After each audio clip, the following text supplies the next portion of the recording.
This podcast is brought to you by Empor.top, the stories of top companies. Disclaimer.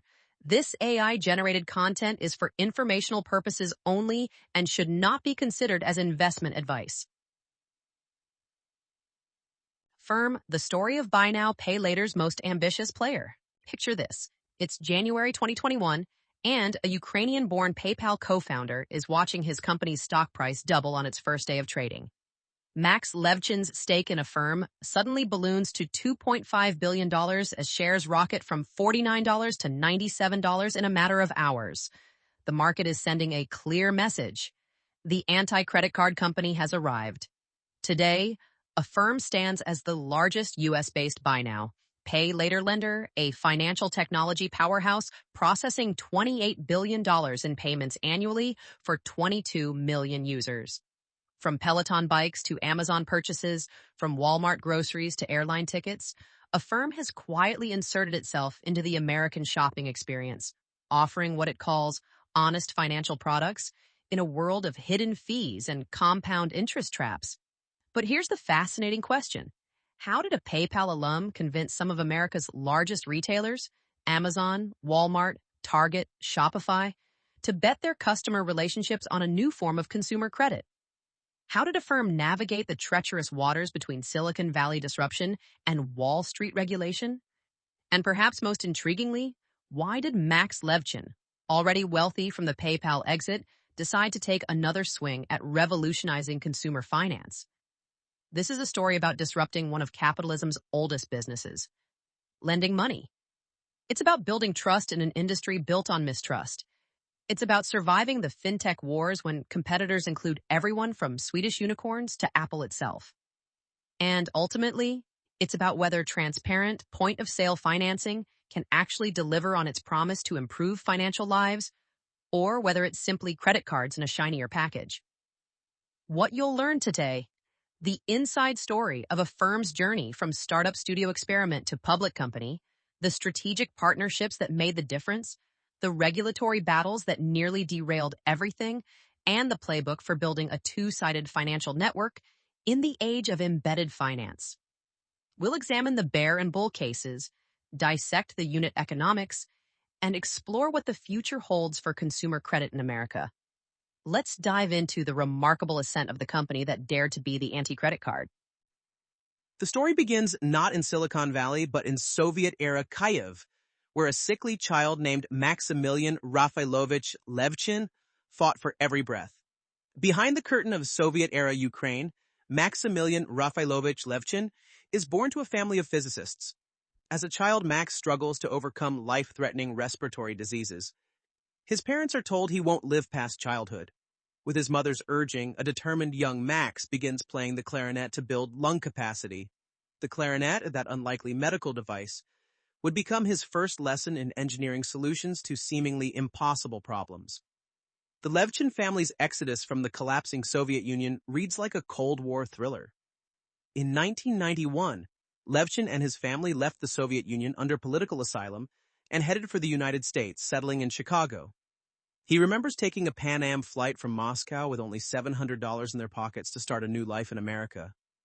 In 1991, Levchin immigrated with his family to America, arriving as refugees in Chicago with barely $500 to their name. Only 16 years old and lacking English fluency, Levchin confronted intense economic and cultural adjustments as he fought to gain educational footing. Picture the scene: a teenager clutching a worthless red Soviet passport. I was a man without a country. My red Soviet passport was a passport to no country. Stepping off a plane into Chicago's harsh winter with nothing but mathematical brilliance and fierce determination. At the University of Illinois at Urbana-Champaign, Levchin became legendary for his all-night coding sessions, writing in assembly language, the most primitive and unforgiving of programming languages. My standard self-definition as a programmer had always been, I started with these decrepit computers, where the most efficient way to write code was to write assembly. It was all very, very explicit, very procedural programming in various different assembly languages. Probably made me slightly more elitist, but certainly made me very tenacious as a developer. While his classmates took shortcuts with high-level languages, Levchin was building his code architecture brick by brick, a habit that would prove invaluable when building fraud detection systems at PayPal. The PayPal story itself has been told countless times, but Levchin's specific contribution deserves emphasis. In 1998, Levchin and Peter Thiel founded FieldLink, a security company that allowed users to store encrypted data on their Palm Pilots and other PDA devices for handheld devices to serve as digital wallets. After changing the company name to Confinity, they developed a popular payment product, calling it PayPal, and focusing on digital funds transfer by PDA. The company merged with X.com in 2000, and in 2001, the company adopted the name PayPal after its main product. PayPal Inc. went public in February 2002, and in July 2002 was acquired by eBay. Levchin's 2.3% stake in PayPal was worth approximately $34 million at the time of the acquisition. More importantly, Levchin is widely known for his contributions to PayPal's anti-fraud efforts and is also the co-creator of the Gauss-Spec-Levchin test, one of the first commercial implementations of a CAPTCHA. The post-PayPal years reveal a restless innovator searching for his next mountain to climb. Levchin personally invested $1 million to launch media sharing company Slide in 2004, which sold to Google in 2010 for $182 million. But Slide, despite its financial success, left Levchin unfulfilled. In a remarkably candid admission, he later reflected, "Slide was a disappointment, and I think it would have always been a disappointment, because I just don't care about games. I played a really good game because I had to, but it drained the crap out of me because I couldn't play games if my life depended on it. We were generating revenue, and we were building games and making products, but people around me that had far less stock and worked probably harder than I was at the time cared more about their products than I did. It's impossible to run a company into great scale unless you're deeply passionate about what you're doing." His investment in Yelp proved more successful, both financially and emotionally. At my 29th birthday party, Russ and Jeremy were sitting at the back of the table at Slanted Door in San Francisco, and while we were eating noodles, I can see their heads are slowing getting bigger. At the end of the lunch, they said, "Dude, I think we figured out what's going to happen to Yellow Pages, and it's going to be amazing." I basically wrote them $1 million check on the spot, and it was literally the single best investment I made in my entire life so far. Levchin was a key early investor in Yelp, an online social networking and review service that started in 2004. He was the company's largest shareholder, owning more than 7 million shares as of 2012. But it was in 2011 that Levchin found his next true calling. In late 2011, Levchin started a company called HVF, standing for Hard, Valuable, and Fun, that was intended to explore and fund projects and companies in the area of leveraging data, such as data from analog sensors. In early 2012, the financial technology company Affirm was spun out of HVF, with the goal of building the next-generation credit network. Affirm was created by Levchin, Palantir Technologies co-founder Nathan Gettings, and Jeff Kaditz of First Data. The stage was set for Levchin's most ambitious venture yet, taking on the credit card industry itself. Imagine walking into a Best Buy in 2008 and watching a young couple agonize over whether to finance a new television through the store's credit card. 12 months same as cash. But if you miss a payment, 29.99% interest retroactively applied to the entire purchase. This exact predatory practice, replicated millions of times across America, is what Max Levchin set out to destroy when he launched Affirm. Affirm's stated mission is to deliver honest financial products that improve lives, a deceptively simple statement that represented a declaration of war against an entire industry built on opacity. Traditional credit cards thrive on complexity. Teaser rates that balloon, balance transfer fees hidden in fine print, compound interest that turns a $1,000 purchase into a $3,000 albatross. The average American household carries $6,194 in credit card debt, paying an average APR of 22.8%, a system Levchin viewed as fundamentally broken. The insight was both moral and mathematical. From the beginning, Max has been clear in his desire to build a financial institution that succeeded only when consumers and merchants succeeded. That meant not charging late fees or penalty interest rates. These could create adverse incentives to lend money to people who may not be able to repay on time in the future. It meant creating transparency in pricing, showing people exactly how much they would pay for their loan in dollars. For many people, quoting an APR or an interest rate can be hard to translate into payments. It meant never asking them to pay a penny more than what they agreed to upfront. In 2012, Affirm was founded under the name Luminous or Quartz, but rebranded to its current name in 2013. The company launched its first product, a consumer lending platform, in 2014. The early product was remarkably simple. At checkout, instead of entering credit card information, consumers could choose Affirm and see exactly what they'd pay. $83.33 per month for 6 months, period. No gotchas, no late fees, no compound interest snowball. Early strategy was to enter the point of sale, POS, financing marketplace in the U.S. Affirm's beta version was launched to the public in early 2013, and the company's first and only merchant partner was 1-800-flowers.com, which they used to test the concept. Think about that choice. Flowers, the ultimate emotional purchase, often bought in moments of celebration or apology, when rational financial thinking takes a back seat. It was the perfect laboratory for Levchin's hypothesis. Could transparent financing actually work when consumers are at their most vulnerable to predatory lending? The technology underpinning this transparency was anything but simple. It meant forming a proprietary judgment about people's willingness and ability to repay loans using all the data available. Relying on FICO as the industry standard could disadvantage immigrants, recent grads, and others new to credit. Levchin's team built machine learning models that looked beyond traditional credit scores, analyzing thousands of data points to make real-time underwriting decisions. Because of uniqueness in its algorithms and Levchin's financial relationships, Affirm fully assumed the risk of the consumer credit it underwrote. This allowed Affirm to quickly tie up with many new merchant partners. But the real innovation wasn't just in the underwriting, it was in the business model alignment. Affirm earns interest income on the simple interest loans from originating bank partners, and on the merchant site, Affirm earns a merchant fee for its services. Our business model is aligned with the interests of both consumers and merchants. We win when they win. From merchants, we earn a fee when we help them convert a sale and power a payment. Merchant fees depend on the individual arrangement between us and each merchant and vary based on the terms of the product offering.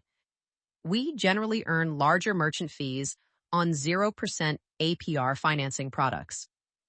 This dual revenue stream created a fascinating dynamic. Affirm could offer 0% interest loans to consumers while still making money from merchants who were happy to pay for increased conversion rates and larger basket sizes. The company wasn't trying to trap consumers in debt. It was trying to help merchants sell more stuff. Our economic model has never relied on late fees. We've never charged a single one in the history of the company. That means we need to be really good at underwriting. We underwrite every single transaction at the time of purchase to make sure we understand what the customer is buying and what particular financial shape they're in at that time. That really allows us to control risk. The early fundraising reflected both the ambition and the skepticism surrounding this model. By 2016, Affirm had raised over $400 million in funding from investors such as Kozla Ventures and Lightspeed Venture Partners. It's also an exciting day for us at Lightspeed, having co-led their first institutional round of financing back in 2013. Jeremy Liu from Lightspeed would later recall the pitch meeting. Max walked in and essentially said, "I'm going to build the anti-credit card company." Most VCs would have shown him the door, but when you've built PayPal's fraud detection system, you get the benefit of the doubt. By mid-2014, Affirm had raised more than $50 million in funding and formed a team of 32 people. The team was a who's who of fintech talent. The background of the people who built Affirm's underwriting ranges from PayPal to Palantir, Cap One to Google. They brought the best of technology and banking to custom-build Affirm's proprietary models. What started as an idealistic mission to provide honest financial products was slowly gaining traction. But Affirm needed a breakthrough partnership to prove that transparent lending could scale beyond flowers and small ticket items. That breakthrough would come from an unlikely source, a luxury exercise bike company that was about to change everything. The scene: a boutique cycling studio in Manhattan, 2016. John Foley, Peloton's CEO, is staring at a spreadsheet that shows nearly 40% of potential customers abandoning their shopping carts. The culprit? A $2,000 price tag that most fitness enthusiasts couldn't stomach all at once. Enter Max Levchin and Affirm with an audacious proposition. What if we made luxury fitness equipment accessible through transparent financing? As the company broadens its offering to an increasingly mass-market audience, it believes that more and more consumers may be hesitant to make such a large out-of-pocket expense. In chats or follow-up surveys of people who abandoned their shopping cart, many say they'd love to have a bike, but just couldn't pay for it all up front, said Johnny Zhang, VP of Marketing at Peloton. The partnership that emerged would become the defining case study for buy now, pay later in America. Enter Affirm, which offers up to 39 months of interest-free financing for the purchase of a Peloton bike directly from the Peloton website. Affirm's financing option eliminated the large upfront expense and replaced it with a $58/month commitment. What Peloton didn't anticipate was just how transformative this would be. Once Peloton decided to use Affirm's 0% APR financing option as a customer acquisition tool, Affirm's sales exploded, now accounting for close to 30% of Peloton's monthly online business sales, up from 15% at launch. Think about that trajectory, doubling the financing penetration rate in a matter of months. We were worried that 0% APR financing would cannibalize our credit card sales, said Zhang. But that hasn't been the case, and we're selling bikes to customers that might never have otherwise been purchased. The economics were elegant in their simplicity. Peloton would subsidize the 0% APR loans by paying Affirm a merchant fee, essentially trading margin for volume and customer acquisition. Peloton paid Affirm more than $50 million just in the third quarter of this year. For Peloton, this was customer acquisition cost. For Affirm, it was rocket fuel. By 2020, the relationship had deepened to an almost symbiotic level. Our top merchant partner, Peloton, represented approximately 28% of our total revenue for the fiscal year, ended June 30th, 2020, and 30% of our total revenue for the 3 months ended September 30th, 2020. The pandemic had turned Peloton from a luxury fitness brand into a necessity for millions of lockdown Americans, and Affirm was there to make it affordable. But here's where the story gets complicated.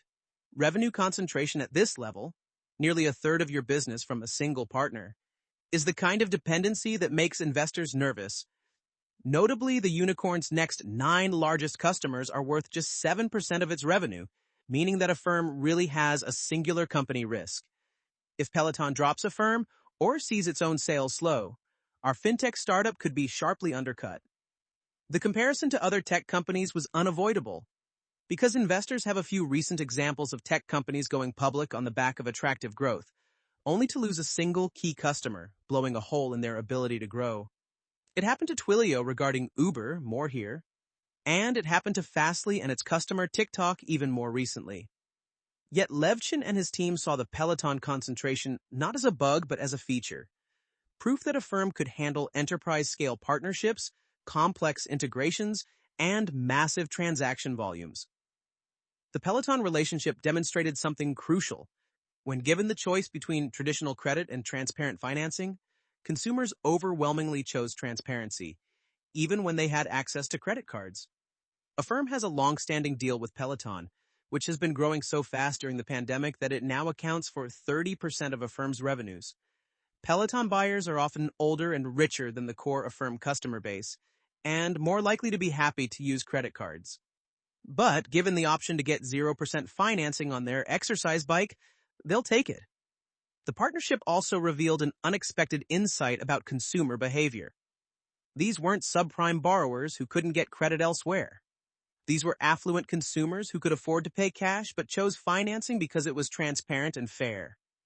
It validated Levchin's core thesis. The problem with credit cards wasn't access, it was trust.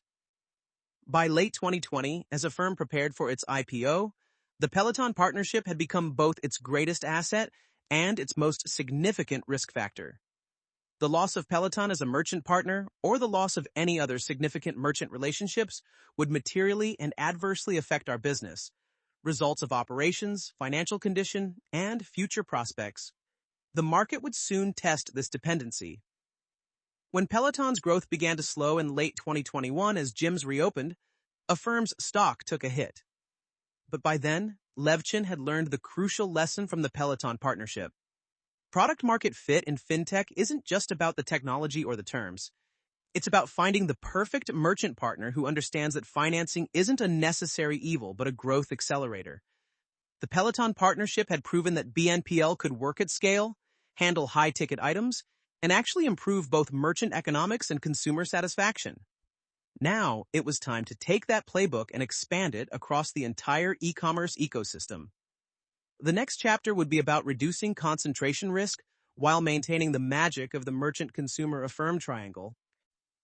The meeting took place in a nondescript conference room in San Francisco's financial district in early 2020. Max Levchin and Toby Lutka, Shopify's CEO, were sketching out what would become the most significant platform deal in BNPL history. The pandemic had just begun transforming e-commerce, and both men sensed an opportunity to redefine online payments at scale. In November 2016, Affirm announced the availability of its Buy Now Pay Later BNPL service for retailers using the e-commerce platforms of Kibo Commerce, BigCommerce, Asp.net Storefront, and ZenCart. By that time, Affirm's service was also available for the Salesforce Commerce Cloud, Magento, and Shopify. But these early integrations were just table stakes. What Levchin envisioned was something far more ambitious. The insight was architectural. Instead of signing up merchants one by one, why not embed Affirm directly into the commerce infrastructure itself? Early on, Affirm found a different way to acquire users, by partnering with retailers to offer a loan at point of sale. This wasn't just about distribution. It was about becoming invisible infrastructure, as essential and unnoticed as the payment rails themselves. Eligible merchants will be able to seamlessly offer pay over time option to customers at checkout San Francisco, July 22, 2020. Affirm, a more transparent, flexible alternative to credit cards, announced it will exclusively power Shopify's Shop Pay installments in the United States. The exclusivity was crucial. It meant that Shopify's millions of merchants would have one BNPL partner, creating unprecedented scale overnight. This includes embracing the rising importance of e-commerce strategies and meeting consumers, particularly young shoppers where they are, said Max Levchin, founder and CEO of Affirm. By partnering with Shopify, the gold standard of commerce platforms for businesses that want to sell direct to consumers, we can help merchants seamlessly enable a pay over time option at checkout. In doing so, we're helping them reach new customers, particularly Gen Z and millennials, who are looking for more transparent and flexible ways to pay. The technical implementation was deceptively complex. Starting later this year, Affirm's Buy Now, Pay Later financing solution will be made available to eligible Shopify merchants in the U.S. who want to offer this flexible payment option to their customers. At checkout, approved Shop Pay customers will be able to split their total purchase amount into 4 equal, bi-weekly, interest-free payments. This meant building real-time underwriting that could handle millions of transactions across hundreds of thousands of merchants, each with different risk profiles and customer bases. But the real innovation wasn't technical. It was the business model alignment.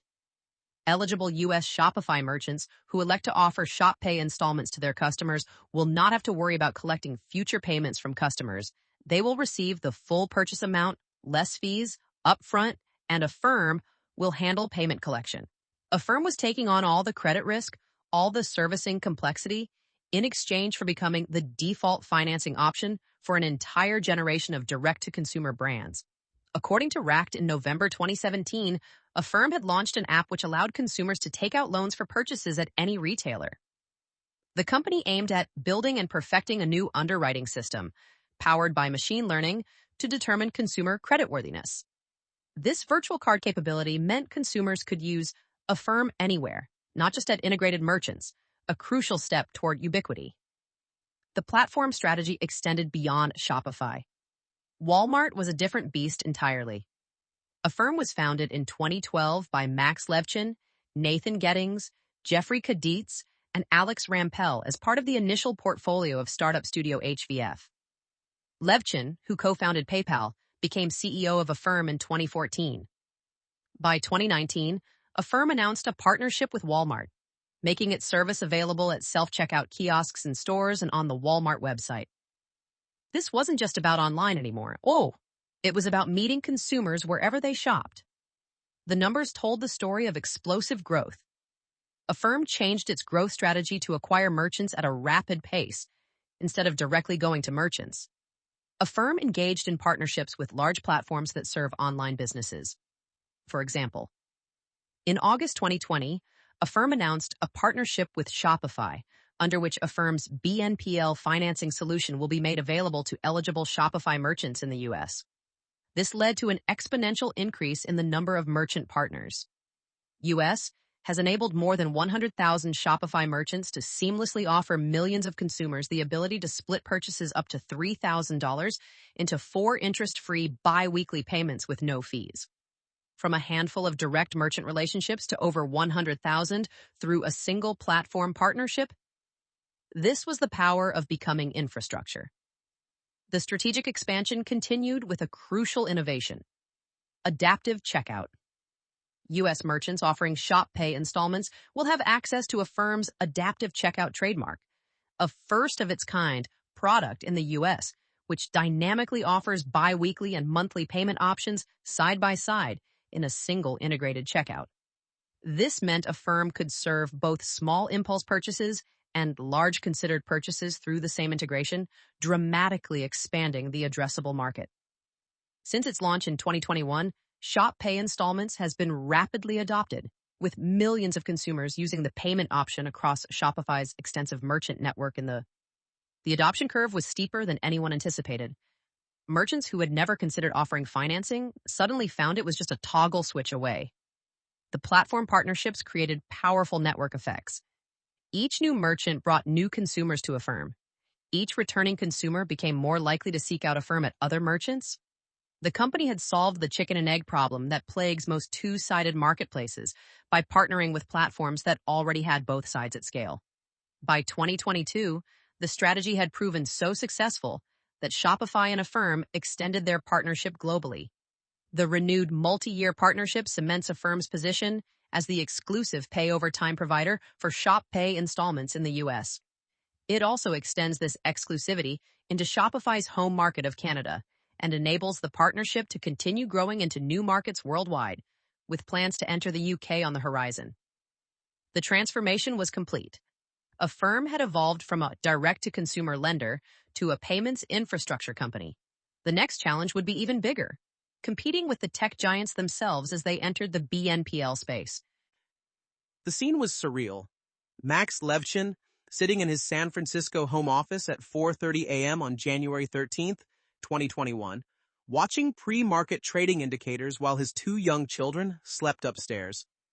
After nearly a decade of building Affirm, the moment of truth had arrived. The numbers on his screen were almost incomprehensible. Affirm had priced its shares at $49 apiece, above its target range of $41 to $44 each. But that was just the beginning.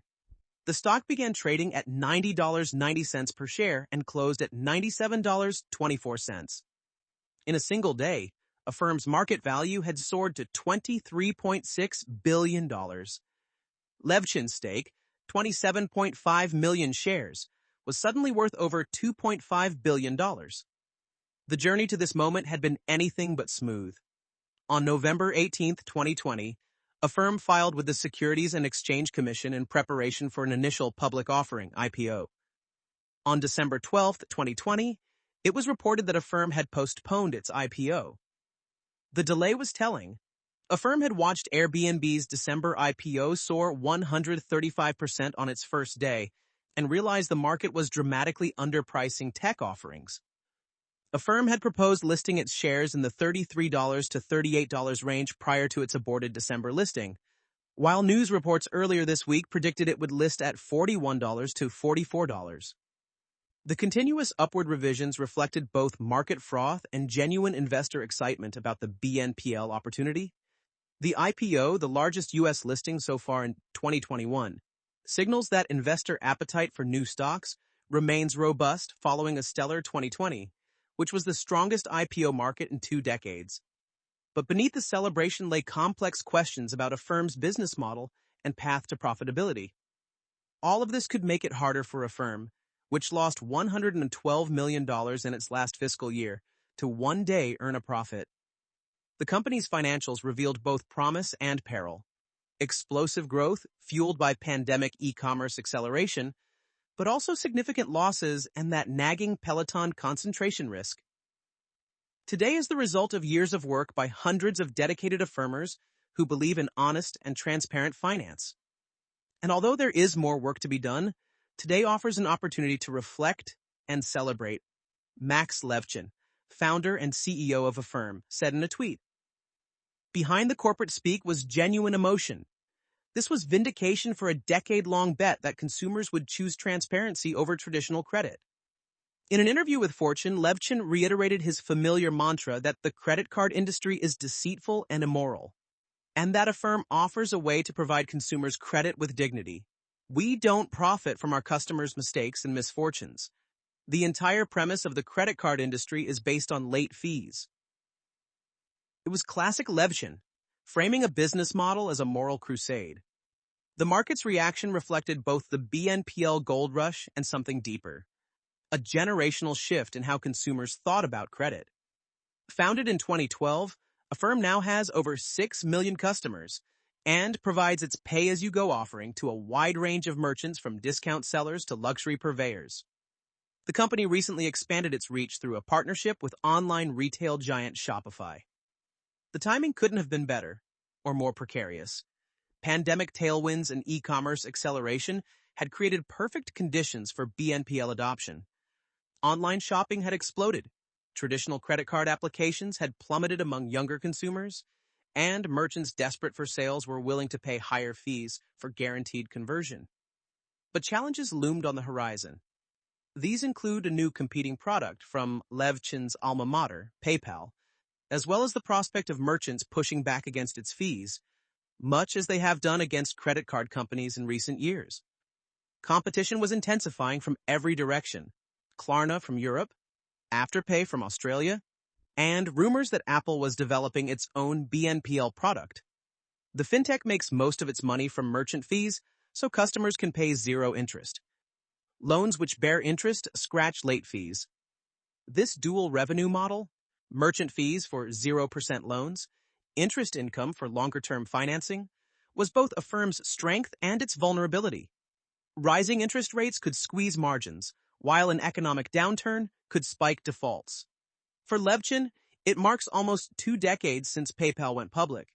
He owned a stake in a firm worth almost $1.4 billion at its IPO price. The CEO now has an estimated net worth of $6.6 billion, according to CNBC. But wealth wasn't the point, or at least not the only point. Levchin had already made his fortune at PayPal. This was about proving something bigger. In the long term, Levchin has mulled the idea of becoming a licensed bank. He tells the Financial Times, "I'm still evaluating and learning." The comment revealed Affirm's ultimate ambition, not just to disrupt credit cards, but to reimagine consumer banking itself. Public market volatility would soon test Affirm's narrative. By late 2021, as interest rates began rising and tech stocks crashed, Affirm's share price would plummet from its peaks. But on that January morning in 2021, watching his company's valuation double in hours, Levchin had proven that Wall Street believed in the anti-credit card thesis. Now came the hard part, proving it could actually work as a public company. The call came on a Thursday evening in August 2021.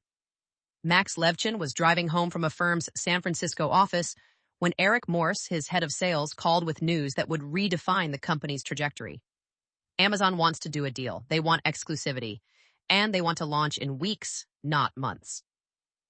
Affirm, NASDAQ, AFRM. The payment network that empowers consumers and helps merchants drive growth today announced that its flexible payment solution will soon be available to Amazon.com customers at checkout.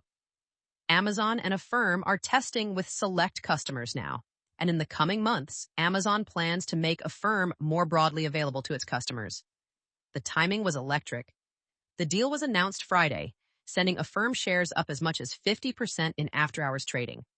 Shares of Affirm on Monday closed up 46.67% after the buy now, pay later platform announced a partnership with Amazon.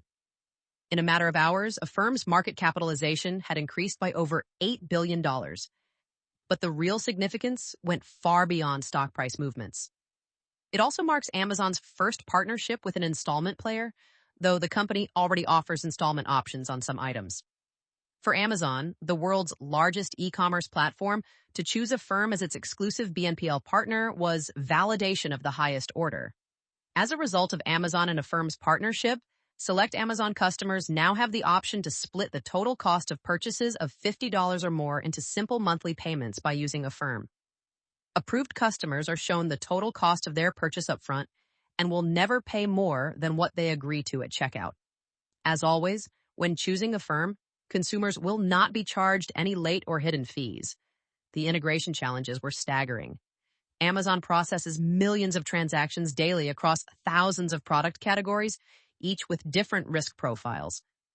Affirm's underwriting models, which had worked brilliantly for Peloton bikes and Shopify merchants, now had to instantly evaluate everything from electronics to groceries to books.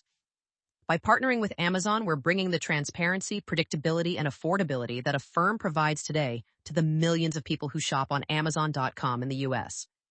Affirm Senior. Vice President of Sales Eric Morse said in a Friday, August 27th announcement, offering Affirm's alternative to credit cards also delivers more of the payment choice and flexibility consumers on Amazon want. Analysts at Bank of America called the news an unambiguous positive, but said it highlights Affirm's technological leadership and strong reputation in the BNPL market. The analyst community understood what this meant. Affirm had won the BNPL wars, at least in the United States. The competitive implications were seismic. This month, Square announced it was entering the space through a $29 billion purchase of Afterpay. Bloomberg News previously reported Apple is also planning its own installment partnership with Goldman Sachs. Every major tech and financial company was rushing into BNPL, but Affirm had secured the most valuable real estate in e-commerce. The expansion didn't stop at consumer purchases. Today, Amazon, NASDAQ AMZN, and Affirm, NASDAQ AFRM, announced an expanded partnership that makes Affirm the first pay-over-time option available at checkout on Amazon Business, a business-to-business, B2B store that helps businesses of all sizes digitize and automate procurement with powerful management controls and analytic tools, all within the familiar experience of Amazon. Now, these Amazon Business customers can split the total cost of eligible purchases and pay over time with Affirm without late or hidden fees. Amazon Business will start to roll out. Affirm today to eligible sole proprietor businesses, and the new payment option will be available at checkout to all eligible Amazon Business sole proprietor customers by Black Friday. This marks the launch of Affirm's new B2B pay over time solution dedicated to serving sole proprietors. The move into B2B represented a massive expansion of Affirm's addressable market. Amazon cited data from the IRS and reported that over 28 million sole proprietorships operate in the United States.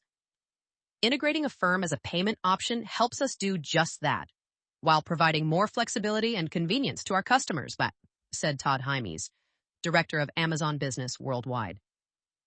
The partnership had evolved from a consumer product to critical business infrastructure. The evolution of the partnership showed remarkable velocity. Affirm initially launched on Amazon.com and the Amazon mobile app in 2021. Since then, it has expanded to Amazon in Canada in 2022 and was directly integrated as a payment option on Amazon Pay earlier in 2023. Customers seeking to use Affirm on Amazon Business can do so through the Amazon Business website and the Amazon Business mobile app. Affirm said, some of the Amazon customer loans will bear interest, but some will come with 0% APR.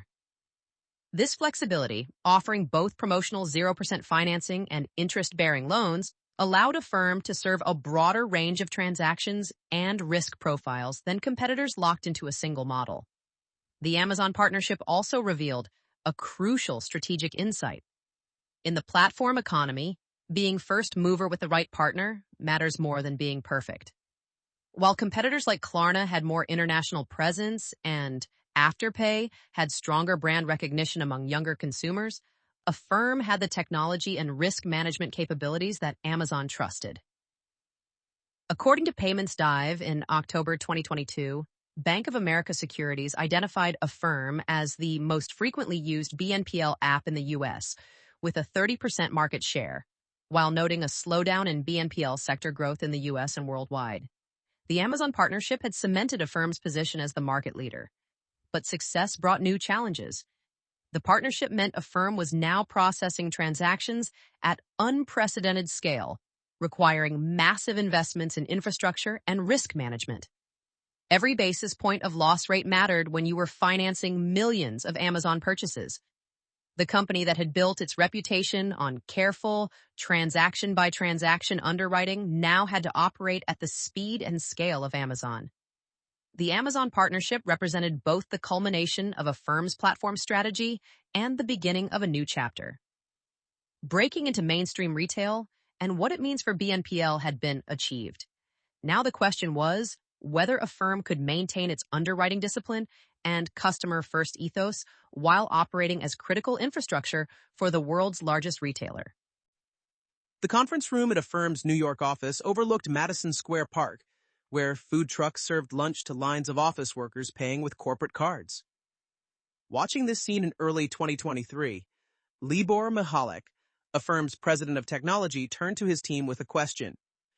Why are we only disrupting consumer credit? Every one of those business purchases could be an Affirm transaction. This marks the launch of Affirm's new B2B pay over time solution dedicated to serving sole proprietors. The move into business lending wasn't just an expansion, it was a recognition that the problems plaguing consumer credit, opacity, predatory terms, complex fee structures, were equally prevalent in small business finance. The partnership marks the debut of Affirm's B2B pay over time solution for sole proprietors, per the release. After picking Affirm at checkout on Amazon Business and entering some information, small business owners will receive an instant credit decision and can choose from pay over time installments of 3 to 48 months if approved, according to the release. For example, a $200 purchase at 15% APR would cost a customer $34.81 for 6 months, totaling $208.84, the release said. The sole proprietor market was massive and underserved.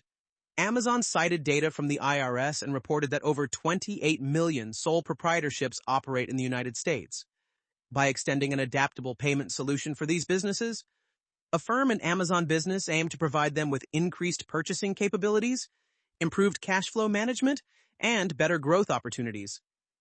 But the real innovation wasn't just offering credit to businesses, it was recognizing that the line between consumer and business purchases had blurred.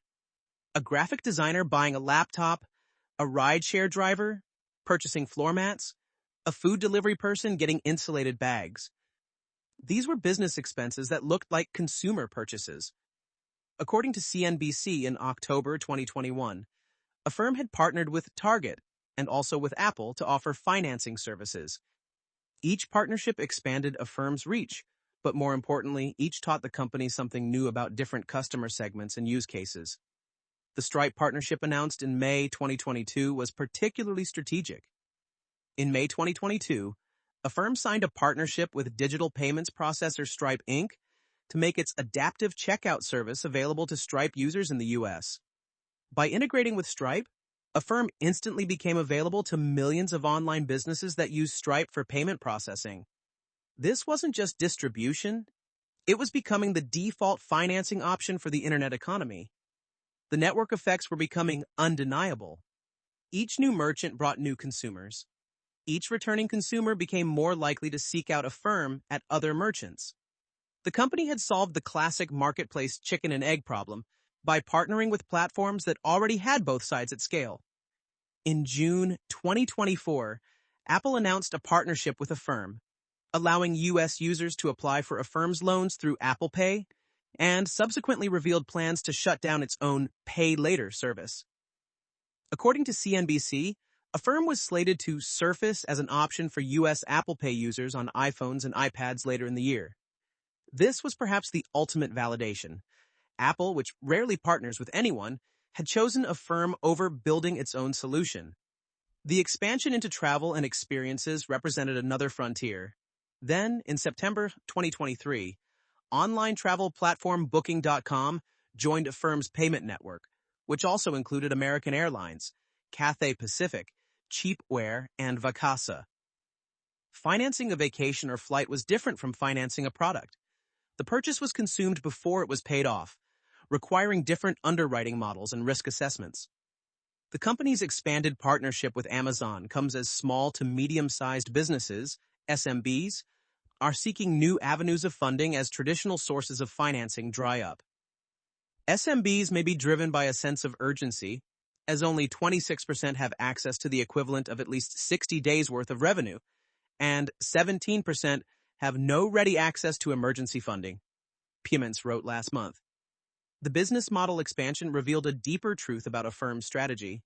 The company wasn't just building a BNPL product, it was building a new payment network, one that could handle any transaction type, any ticket size, any customer segment.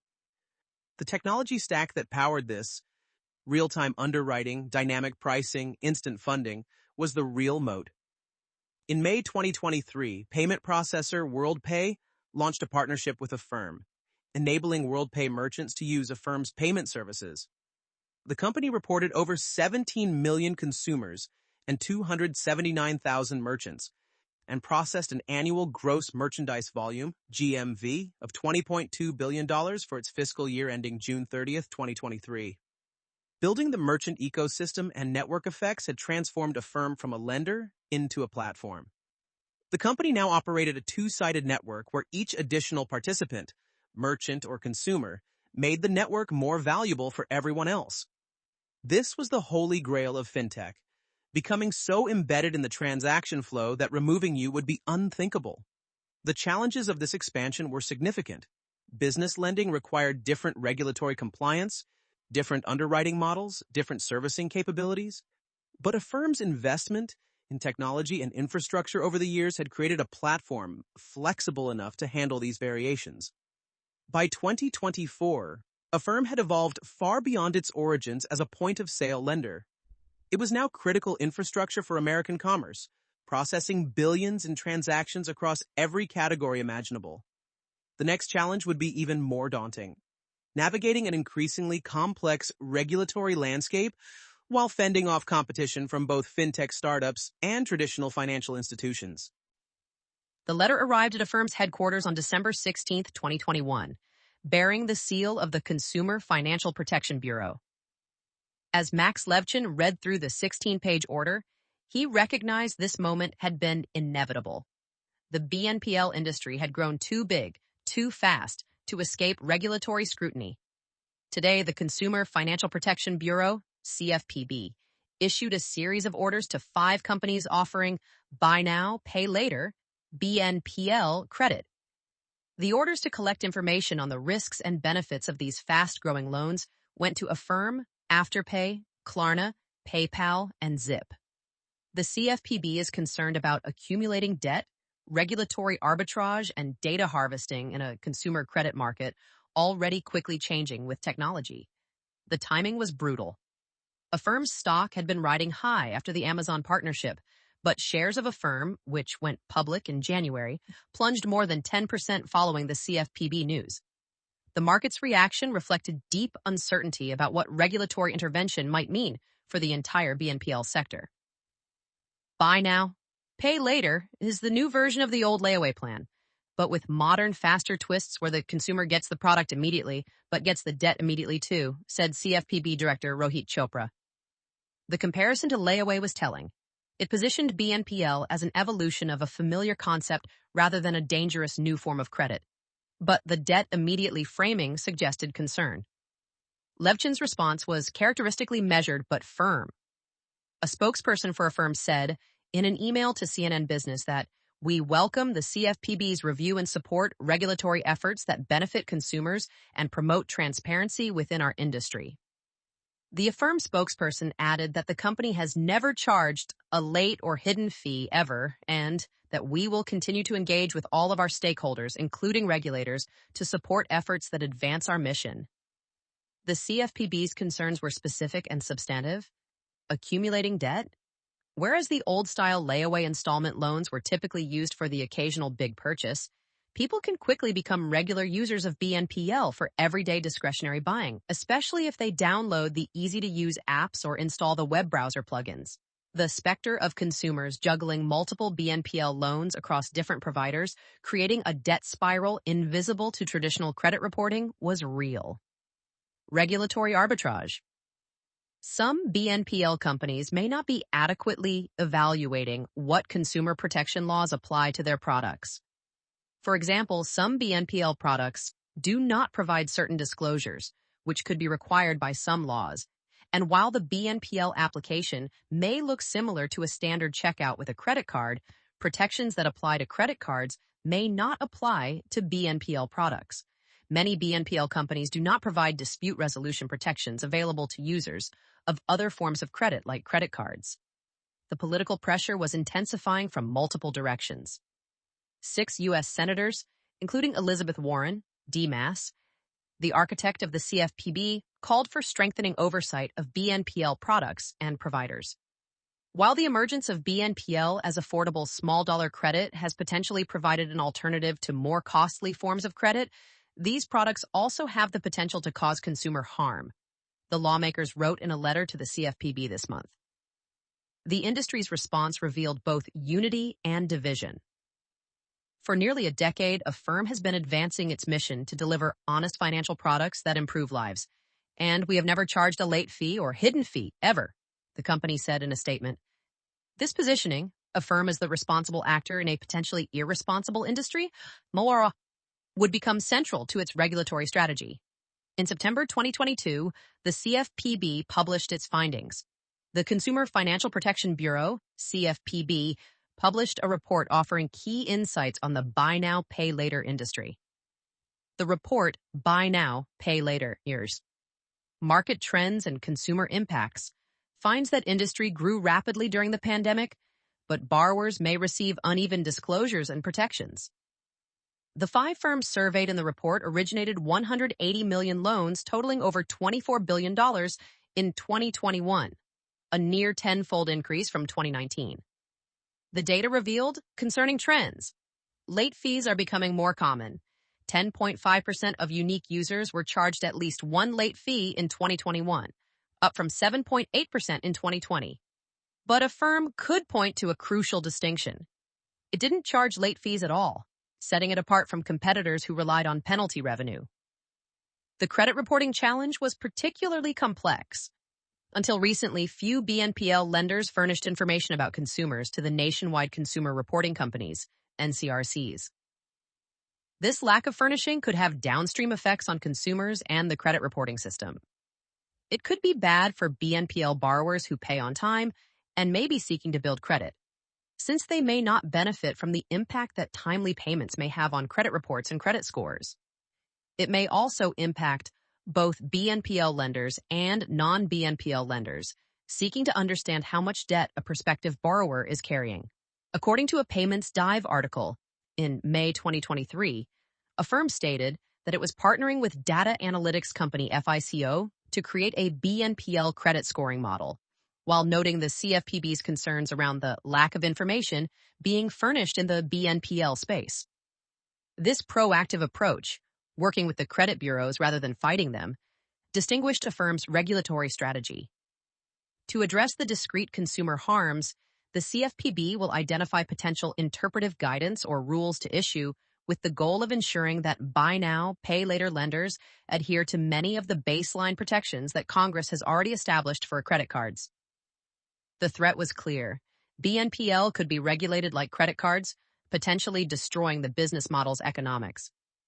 But Affirm had been preparing for this moment since its founding. The company's infrastructure, real-time underwriting, transparent pricing, no late fees, was built with regulatory compliance in mind. While competitors scrambled to adapt, Affirm could argue it had always operated by the principles regulators were now trying to enforce. Rising interest rates added another layer of complexity. As the Federal Reserve hiked rates to combat inflation, Affirm's cost of capital increased dramatically. The company's ability to offer 0% promotional financing depended on merchant subsidies, but merchants facing their own margin pressures were less willing to pay high fees. Competition from Apple Pay Later and bank offerings represented a different kind of threat.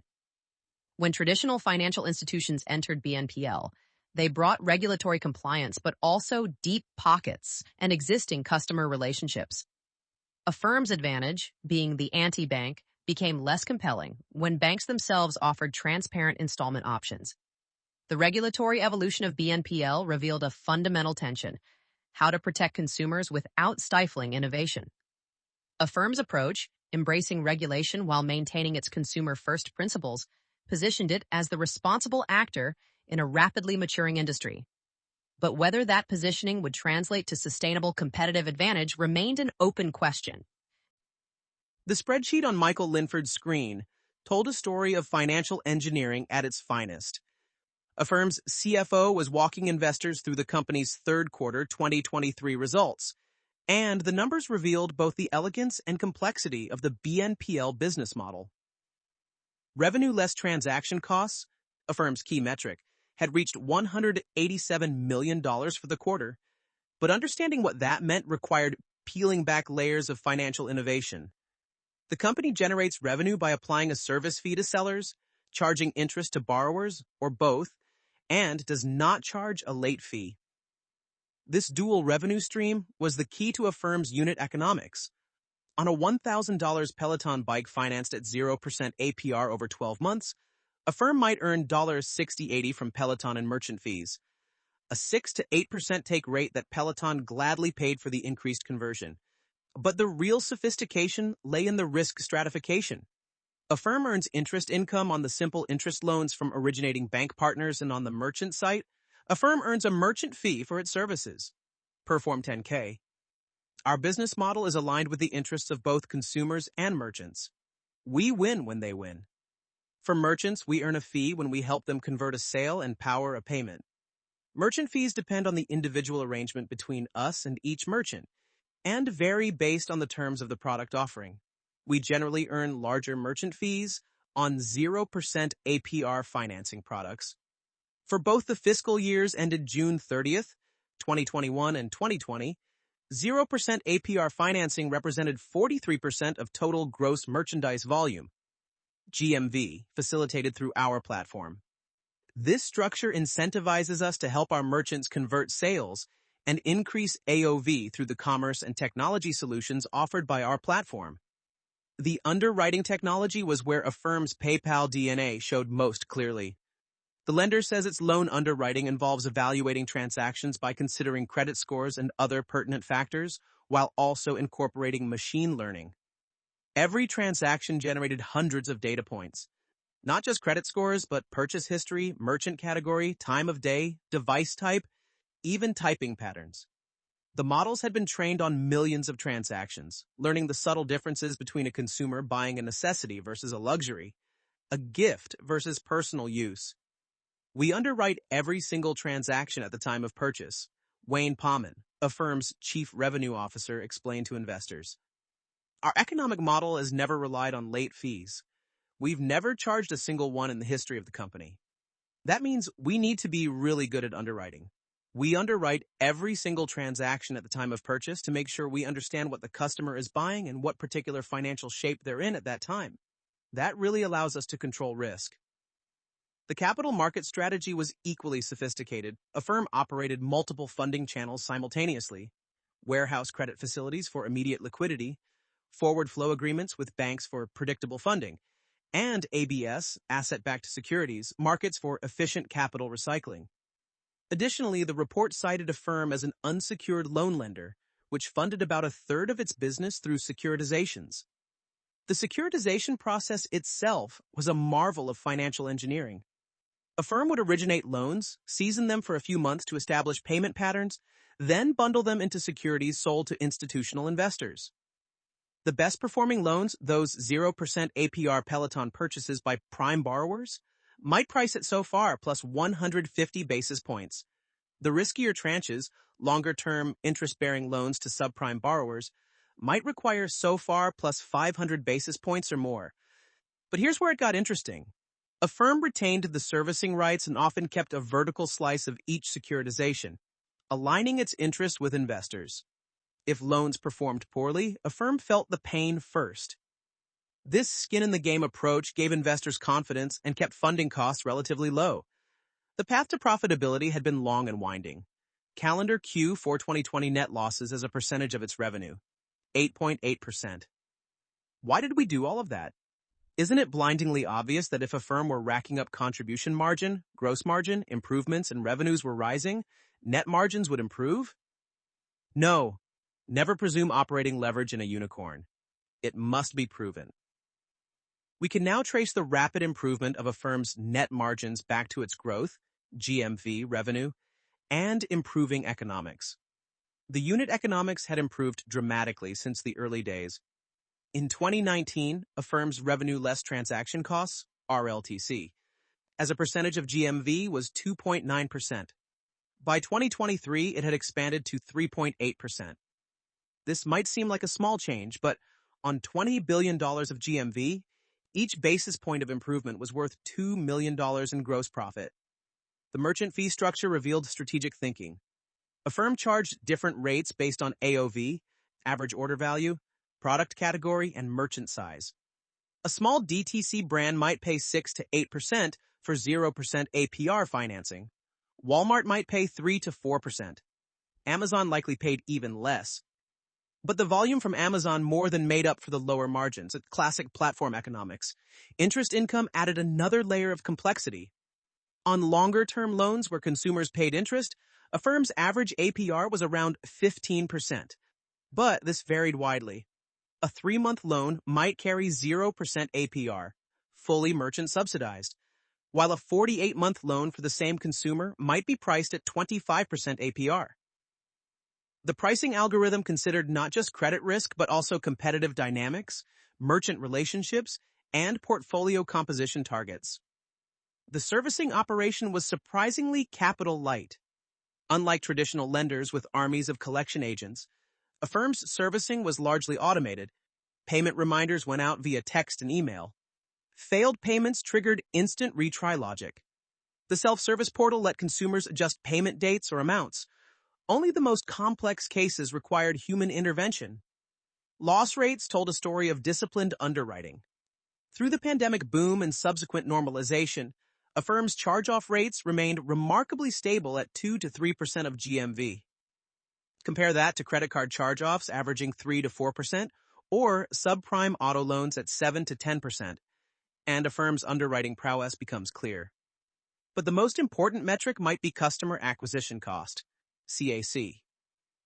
Through platform partnerships, Affirm's CAC was essentially zero for new consumers. They discovered Affirm at checkout, not through paid marketing. The lifetime value to CAC ratio, the holy grail of unit economics, was off the charts for platform-acquired customers. Lenders' profit margins are shrinking. Margins in 2021 were 1.01% of the total amount of loan originated, down from 1.27% in 2020. This margin compression reflected both competitive pressure and mix shift toward lower-margin, higher-volume partnerships. But Affirm was betting that scale would more than compensate. A 1% margin on $50 billion of GMV was far better than 2% margin on $10 billion. The path forward was clear but challenging. Continue expanding GMV through platform partnerships. Improve RLTC margins through better underwriting and operational efficiency. And manage funding costs through diversified capital sources. The unit economics worked, but only at scale. Affirm had crossed that threshold, but maintaining momentum while preserving underwriting discipline would determine whether the business model was truly sustainable. The conference room at Affirm's headquarters has witnessed countless product debates, but this one in 2019 was different.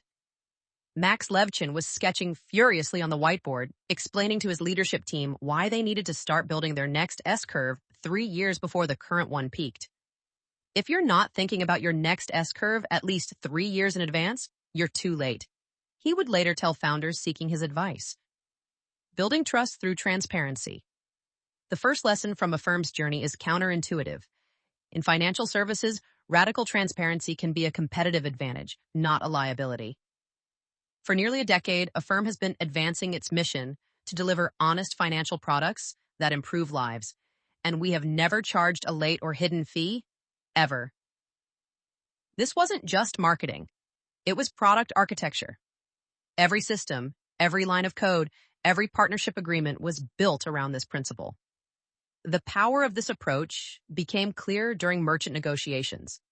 While competitors had to explain complex fee structures and revenue-sharing arrangements, Affirm's pitch was simple.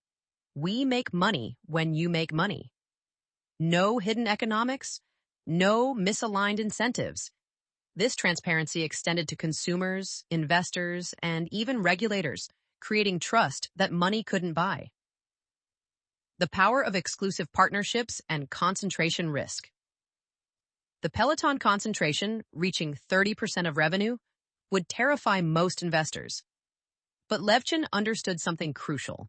In marketplace businesses, concentration can be a feature, not a bug, if managed correctly. The Peloton partnership proved Affirm could handle enterprise-scale operations, complex integrations, and massive transaction volumes. It was a reference customer worth its weight in gold. The playbook.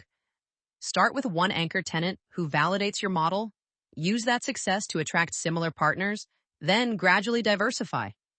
By the time investors worried about Peloton concentration, Affirm had already signed Amazon and Shopify.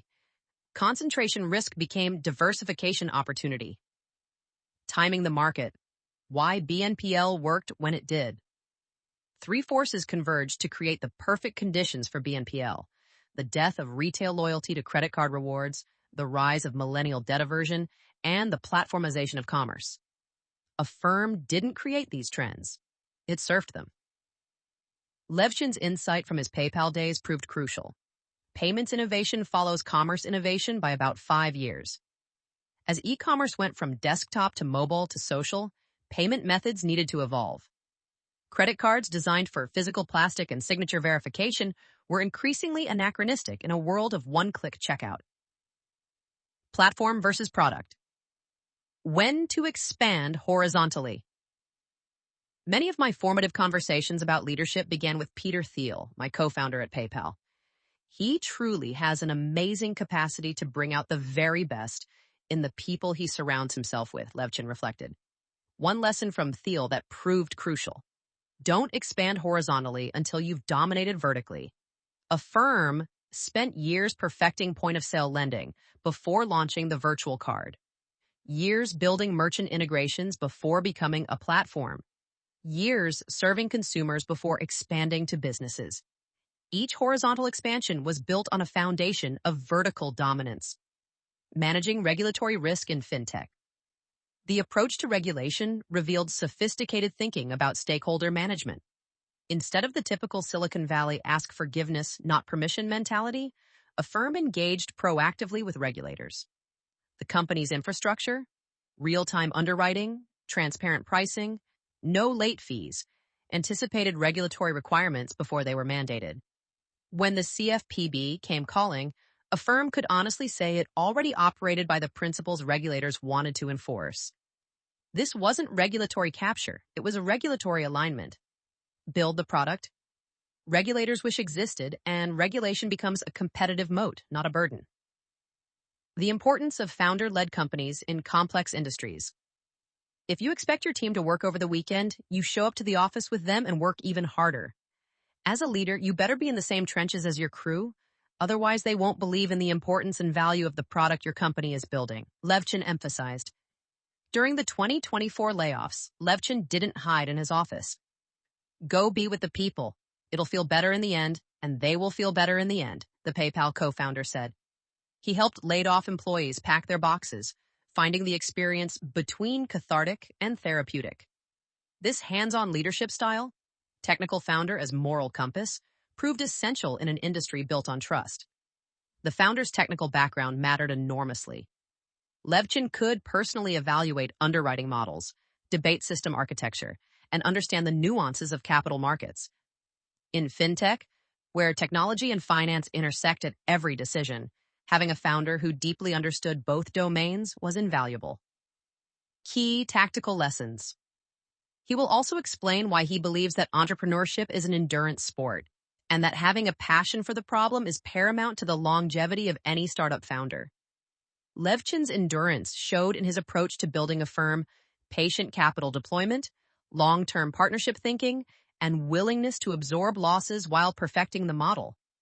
The unit economics formula that emerged, customer acquisition through platforms, CAC $0, dual revenue streams, merchant fees plus consumer interest, automated servicing, minimal human intervention, disciplined underwriting, 2 to 3% loss rates, capital recycling through securitization.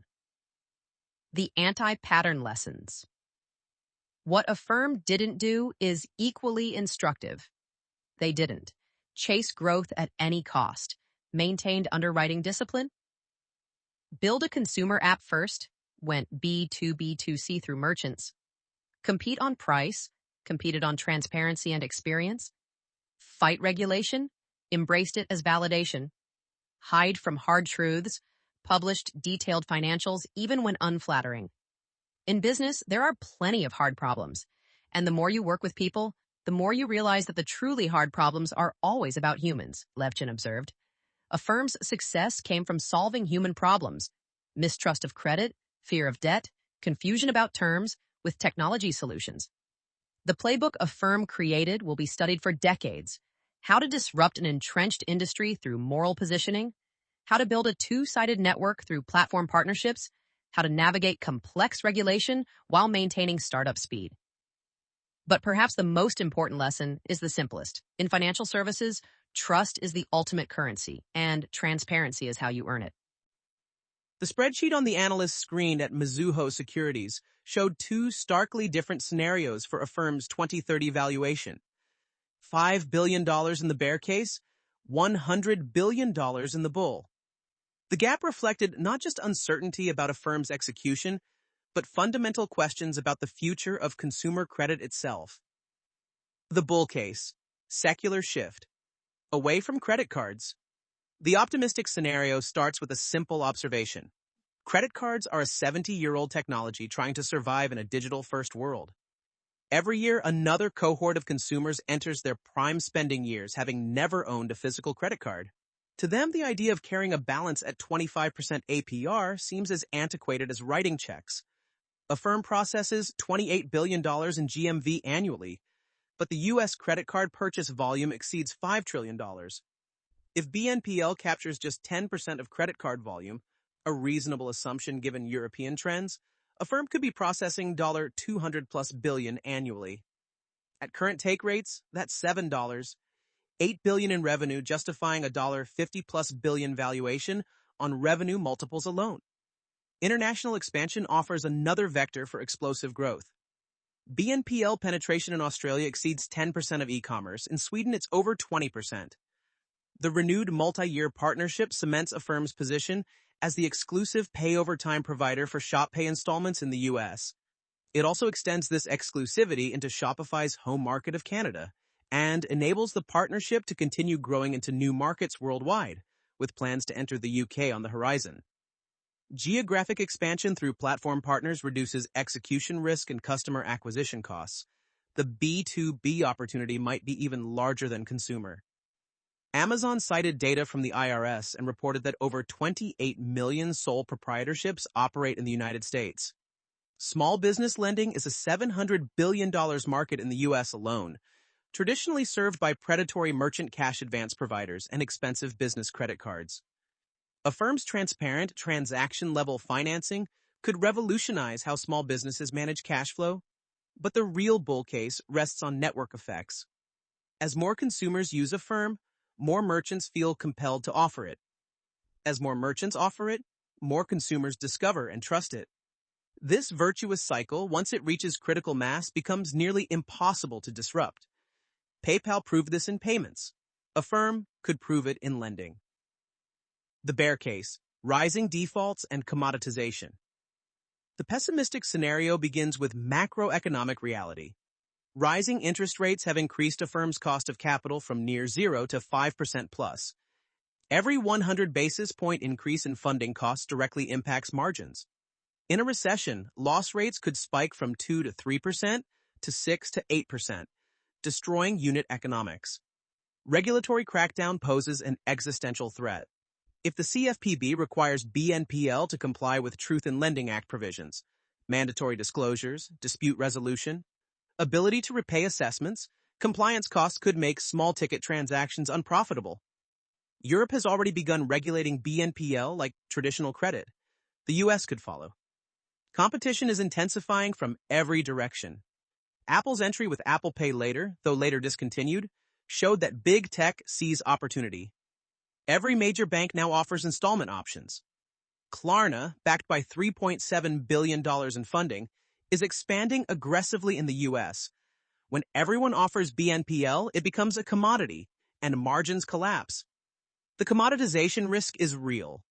In payments, interchange fees have been compressed to basis points. The same could happen in BNPL. Merchants, initially happy to pay 5 to 6% for increased conversion, might demand 2 to 3% as competition increases.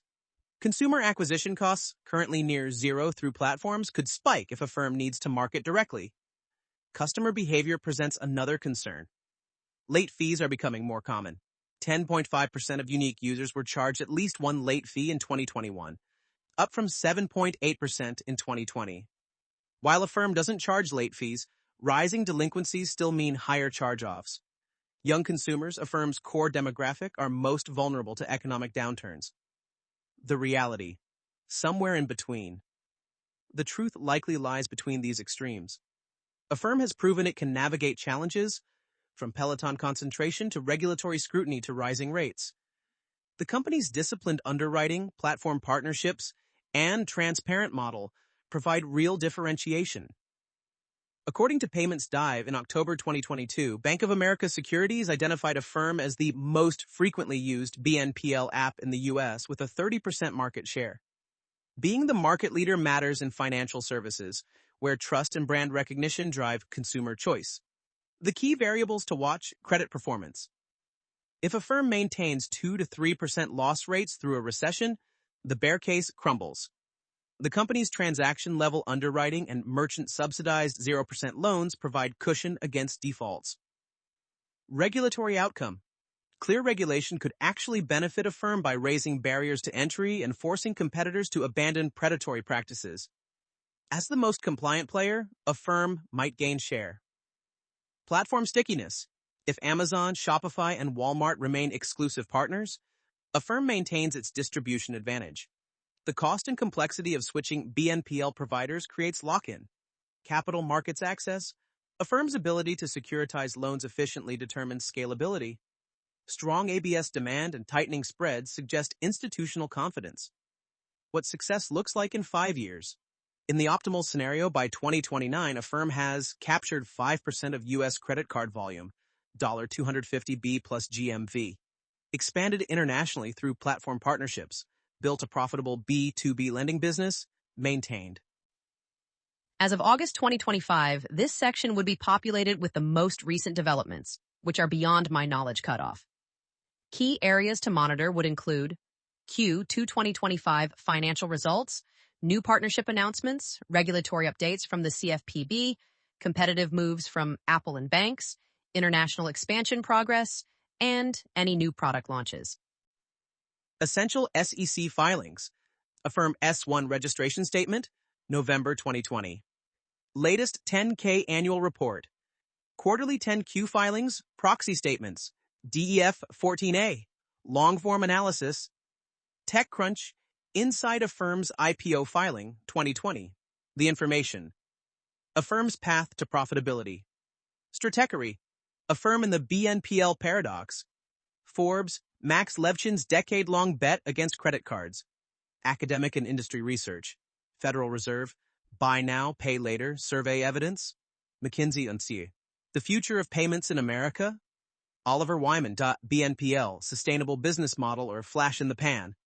Podcast episodes. How I Built This, Max Levchin, NPR 2022. 20 VC, Max Levchin on Building Affirm. Acquired FM, the PayPal Mafia episode. Masters of Scale, Why Transparency Wins with Max Levchin, books on fintech and consumer credit. The PayPal Wars by Eric M. Jackson. 0 to 1 by Peter Thiel. Pound Foolish by Helene Olin. The Unbanking of America by Lisa Servan. The story of Affirm is far from over. What began as one founder's crusade against hidden fees has evolved into a fundamental reimagining of consumer credit. Whether Affirm ultimately succeeds in displacing credit cards or becomes another chapter in fintech history, its impact is undeniable. It proved that transparency could be profitable, that consumers would choose honesty over rewards, and that even the most entrenched industries could be disrupted by better values, not just better technology. For investors, Affirm represents a complex bet on changing consumer behavior, regulatory evolution, and platform economics. For consumers, it offers an alternative to debt traps and hidden fees. For the industry, it stands as proof that doing well and doing good need not be mutually exclusive. The next chapter of this story will be written not in boardrooms or trading floors, but at millions of checkout pages where consumers decide, purchase by purchase, what the future of credit looks like. This podcast is brought to you by Empor.top, the stories of top companies. Disclaimer: this AI-generated content is for informational purposes only and should not be considered as investment advice.